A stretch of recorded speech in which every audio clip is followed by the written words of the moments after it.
जय श्री कृष्ण दोस्तों। आज हम बात करेंगे ऋषि पंचमी व्रत की। कहा जाता है कि ये व्रत सब पापों से मुक्ति दिलाने वाला व्रत है। हिंदू धर्म में ऋषि पंचमी के व्रत का विशेष महत्व बताया जाता है। मान्यता है जो व्यक्ति इस व्रत का श्रद्धा अनुसार पालन करता है उसे सारे दोषों से मुक्ति मिल जाती है।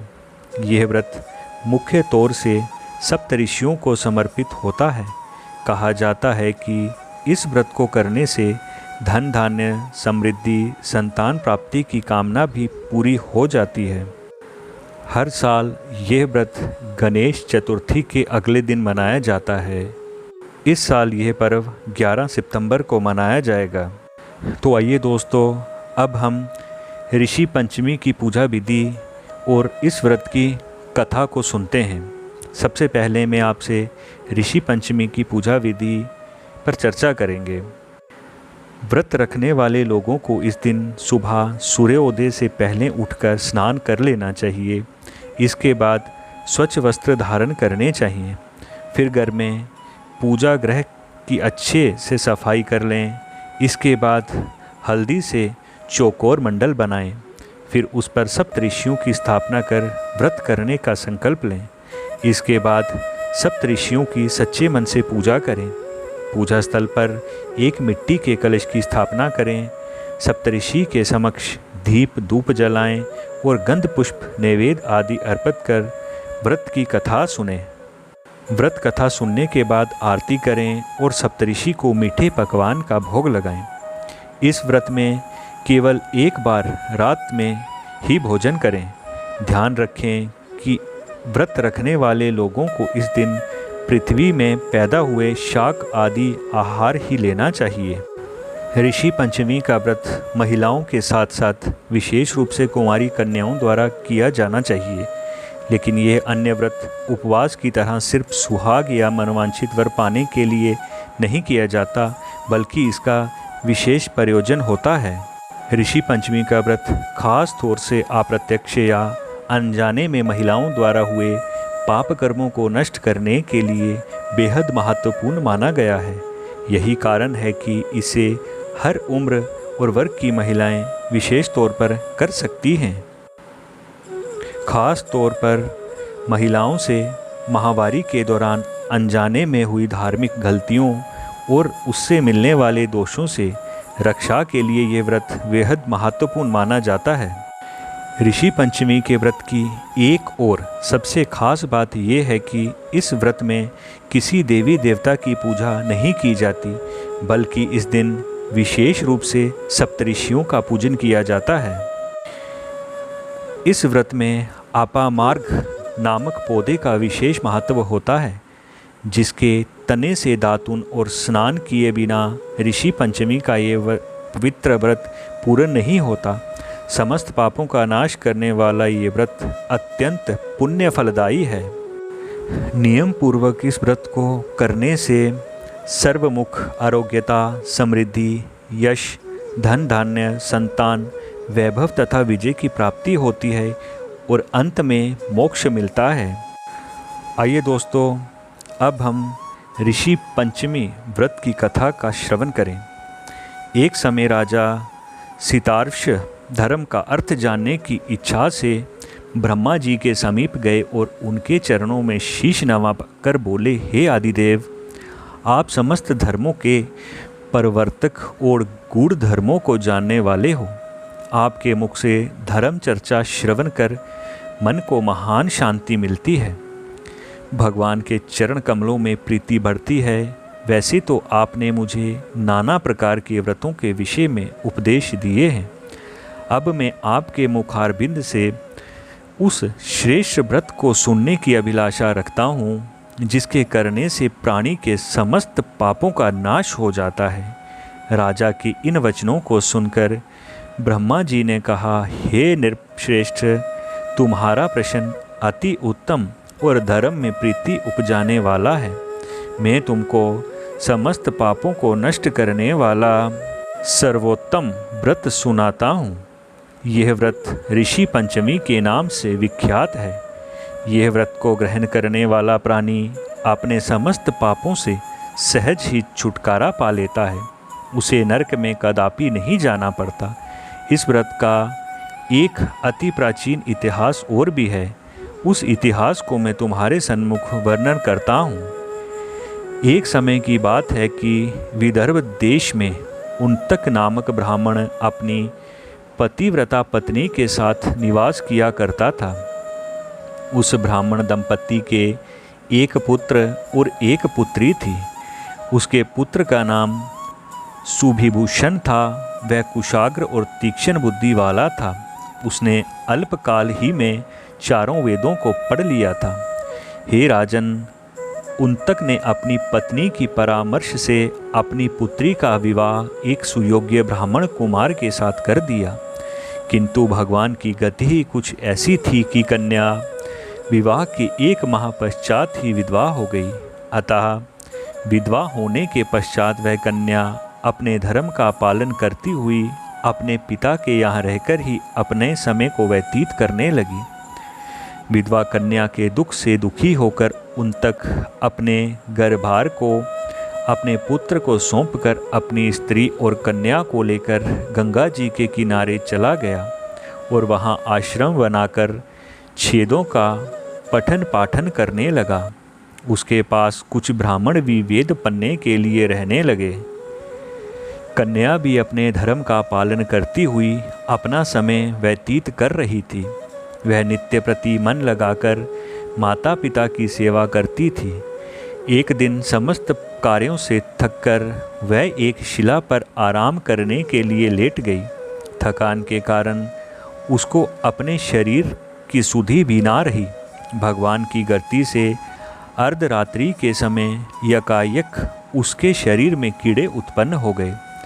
शिष्यों ने जब उस कन्या के शरीर पर कीड़ों को देखा तो उन्होंने जाकर अपनी गुरु पत्नी को बताया। कन्या के शरीर में कीड़े पड़ जाने की बात सुनकर ब्राह्मणी कातर स्वर से विलाप करती हुई उस शिला के पास पहुंची। यहाँ उसकी कन्या बेसुध पड़ी थी। उसके शरीर पर कीड़ों को देखकर बहुत दुखी हुई और विलाप करते करते वह ब्राह्मणी अचेत हो गई। जब उसे चेत हुआ तो उसने सोती हुई कन्या को गोदी में उठाया और अपने पति उन्तक के सामने ले जाकर रख दिया। कन्या की दशा को देखते हुए ब्राह्मणी ने अपने पति से कहा, हे स्वामी, आप कृपा कर मुझे ये बताएं कि मेरी इस साध्वी कन्या की दुर्दशा किस दुष्कर्म के कारण हुई है। अपनी भार्या की बातें सुनकर उन्तक मुनि थोड़ी देर के लिए शांत होकर हृदय में भगवान का ध्यान करने लगे। उन्होंने अपनी ज्ञान शक्ति के द्वारा कन्या के पूर्व जन्म के समस्त वृत्तांतों को जान लिया। तब वे अपने नेत्रों को खोलकर बोले, हे प्रिय, ये कन्या अपने पहले जन्म में एक ब्राह्मणी थी। उस समय इसने रजस्वला होते हुए भी एक समय घर के घड़े आदि बर्तनों को छू लिया था। उसी पाप के कारण इसके शरीर में कीड़े पड़ गए हैं। इसने शुद्ध होने के बाद अपनी सखियों के साथ ऋषि पंचमी व्रत को देखकर भी उसका आदर नहीं किया था। व्रत के दर्शन के प्रभाव से तो इस जन्म में इसको उत्तम ब्राह्मण कुल तो प्राप्त हुआ, परंतु उस व्रत का तिरस्कार करने के कारण इसके शरीर में कीड़े पड़ गए हैं। मुनि के वचनों को सुनकर सुशीला बोली, हे स्वामिन, जिस व्रत के दर्शन मात्र से आपके समान ब्रह्मोत्तेजमय उत्तम कुल में इसको जन्म प्राप्त हुआ और जिसका तिरस्कार करने से शरीर में कीड़े भर गया, उस महान आश्चर्यजनक व्रत को आप कृपा करके मुझे सुनाएं। उन्तक प्रसन्न होकर बोले, हे सुशीले, वह व्रत समस्त पापों में उत्तम है। इसके प्रभाव से समस्त पाप नष्ट हो जाते हैं। इस व्रत को धारण करने वाला निश्चय ही दैहिक, भौतिक और दैविक तीनों प्रकार के कष्टों से छूट जाता है। व्रत को धारण करके स्त्रियां सौभाग्य को प्राप्त करती हैं।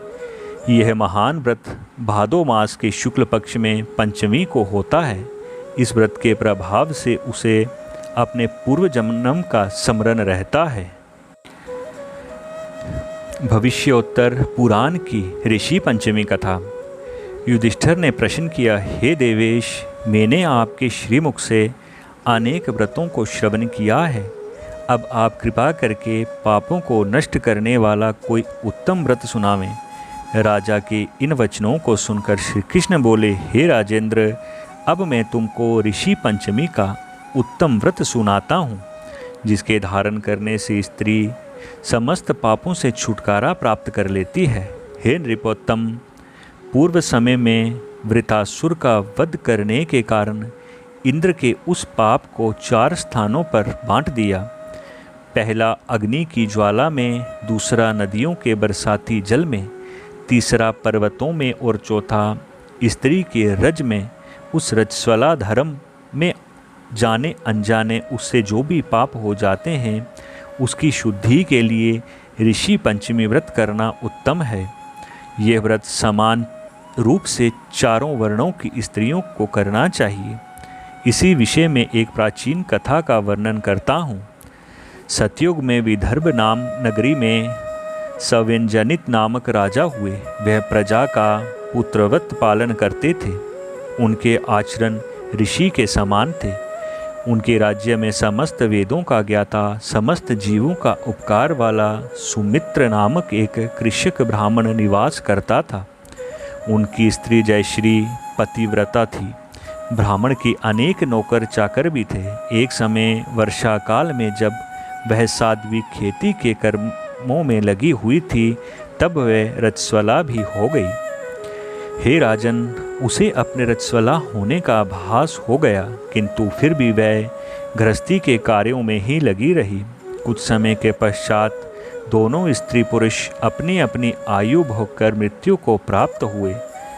जय श्री अपने ऋतु दोष के कारण कुतिया बनी और सुमित को रजस्वला स्त्री के संपर्क में रहने के कारण बैल की योनि प्राप्त हुई।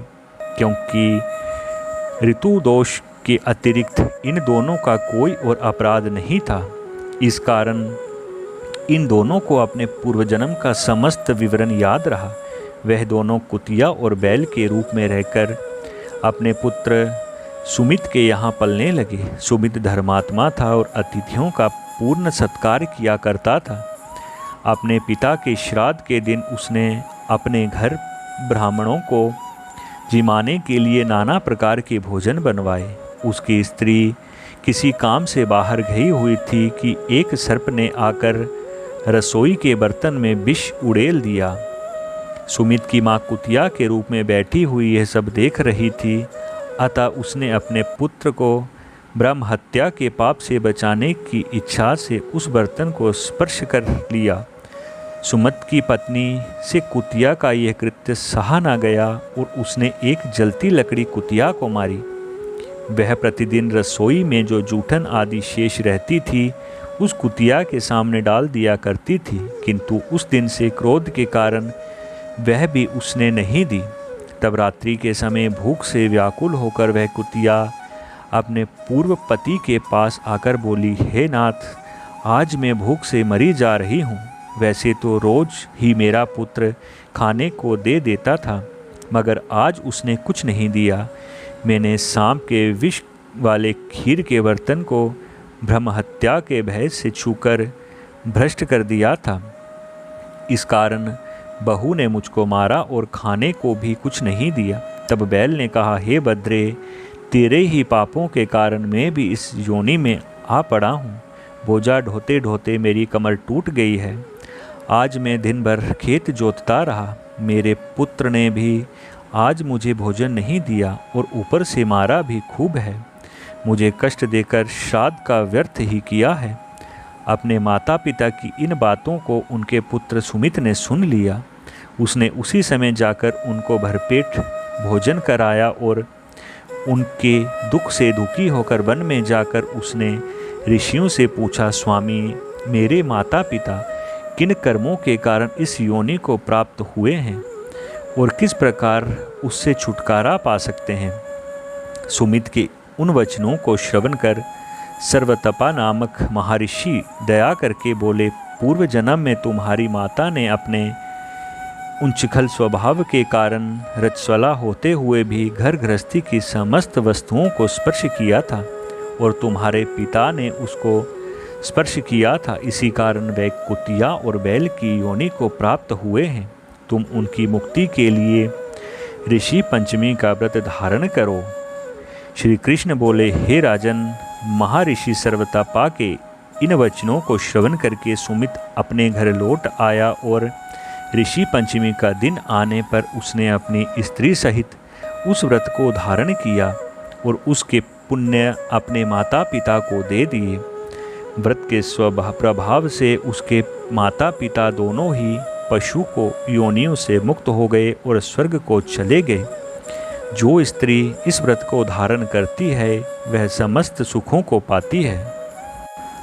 तो दोस्तों, ये था नाग पंचमी व्रत की विधि और कथा। अगर आपको हमारा ये वीडियो पसंद आया हो तो इस वीडियो को लाइक, शेयर और कमेंट ज़रूर करें। जय श्री कृष्ण दोस्तों।